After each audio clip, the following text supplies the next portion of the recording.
With 200 people, there are at least 200 reasons to sing. For many, it has little to do with performing and more to do with reaching a goal or conquering a fear. For one, it's about paying a debt. I am the executive director of the Community Shelter Board, and Community Shelter Board's role is to bring together all folks in the community around the issue of ending homelessness. And hear what I say, we're going to end homelessness. We're not going to manage it, we're not going to reduce it, we're going to end it. The most important thing that I need people to know is that every human being in the world deserves a place to live, that every human being in the world is housing ready, because housing ends homelessness. Shelter doesn't end it, housing ends it. And that's really where we're focusing very heavily on how we can build more affordable housing. That's the Shelter Board's role, is to try to push those things forward. I first got introduced to the Harmony Project when Commissioner Marilyn Brown brought David Brown to me. And David wanted very strongly to work directly with folks experiencing homelessness. And so we talked through it and talked about what kind of arts or music could be done with folks that had had this experience, which is often highly traumatic. And so after talking through it and working through, we said, why don't we develop something where we could work with people who are living in permanent supportive housing? When we started working over at Commons at Buckingham, the first couple times I went over, and it was just absolutely moving to see the joy that was being brought to folks who had really experienced some of the most awful things that people can experience in their lives. And just the joy of singing.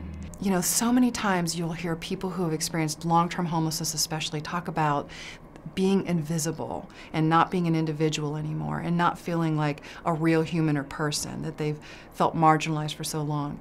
And when you hear folks who have been through this program and are involved talking, they talk about feeling loved and feeling like a real person and feeling like they exist again. Put a little love in your heart. And we're just gonna clap. Put a little love in your heart. I have lots of things that I do. I'm on boards, and the Shelter Board job is a big job, and the kids have school activities and all the things that go along with all of that. And I knew by joining Harmony Project I was going to have an opportunity to be with people that were just like me and that were nothing like me. That even though I might not be the best singer in the world, that the joy of singing it's indescribable to be part of it. And the 200 of us on stage are so much bigger than the 200 of us.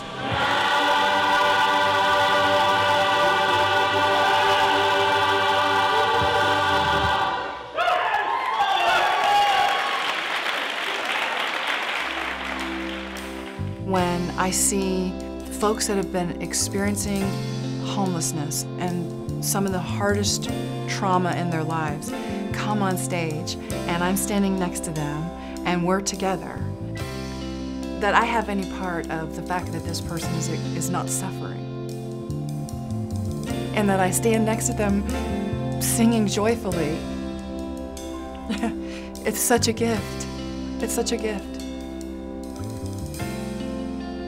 In a few weeks, Michelle will stand on the stage of the Southern Theater as one of 200 voices. She has found her reason to sing, and her time in the spotlight is her chance to pay it forward.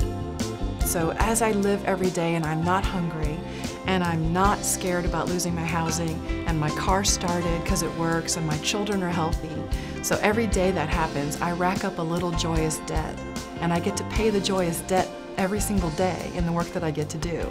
And so I call it the joyous debt, and I tell my children about the fact that they're racking up a joyous debt as well, that they get to be able to pay as they go through their lives. This is my home. This is my home. For me, it's the people. That's why I call Columbus home. To know the story of this city, you have to know its people. This is the story of a small town, big city. And these are the stories of the people who call Columbus home.